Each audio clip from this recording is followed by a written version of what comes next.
Hello, welcome to November favourites. I've only got a few, so I'm sure I'm missing some because like I said in the last few favourites, it just decided to delete all my files. But I'll go ahead with the ones I have and they'll just have to make do. So I've got one movie and it's Eternals, which is the Marvel movie that came out probably October, maybe November, and I really liked it. Although out of all the Marvel things that have come out this year, it's probably one of my least favourite. But that's just because the standard's been so high, not because it's a bad movie. I've got two musicals, both of which I just listened to the full album on Spotify, didn't really do any research into it or anything. The first one is Zombie Prom. Now, I didn't know anything about this, I just happened to see something about it online and I was like, well, I'm gonna listen to that. And it was alright. And the second one is Tuck Everlasting, and I'd listened to a couple of the songs over the last year or so, just coming up on my Spotify, like Discover Weekly or whatever, and I decided to finally listen to the full thing, and I think I would love the show, but I don't know anything about it, so.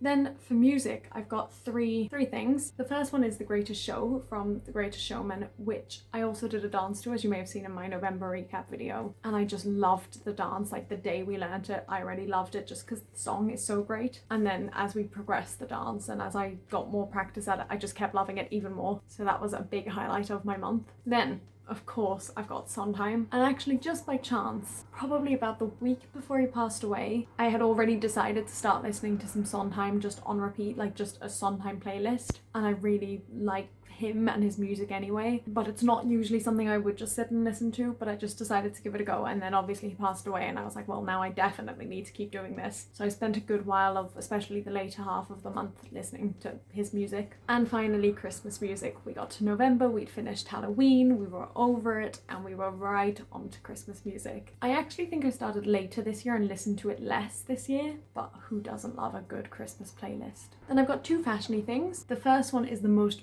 gorgeous book dress I got from Joni Clothing, and I've ranted about it in a Dear Hopefuls video, I think 2 Dear Hopefuls videos, and I think I ranted about it somewhere else as well. And I've worn it a few times since I bought it, and it's so comfortable, it's so beautiful. I've got compliments on it, like I just love it. And the second one, kind of surprisingly, is a pink leotard. I don't really love pink, I'm not the biggest fan, but I decided to buy this just because I thought it would kind of work for me. And I did an audition with it where I wore the leotard and then black leggings over it, and it just looked really good. And then I ended up filming a self-tape with like just the leotard because you couldn't see the leggings, and I actually got the job and then didn't because COVID ruined it. But I mean, now I'm even more of a fan of it, obviously, because it worked. And my last thing is an other. It's tap, as in the dance. I've just really grown to love tap. I mean, I've always loved tap dance, but especially in this last month, it's just really, I think I've been taking a few classes and I'm seeing the improvement, and so I feel more confident with it, so I enjoy it more. But that is it for my November favourites. Oh, my song of the month is Quiet from 13 Stories Down by Jonathan Reed Guilt. I hope that's how you pronounce his name. It's just the most beautiful song and I relate to it so wholeheartedly, and I decided to have a crack at singing it. Wasn't perfect, wasn't terrible. It went better than I was expecting, so I'll probably keep working on it though. And that is all. I will see you shortly for the next video. Bye!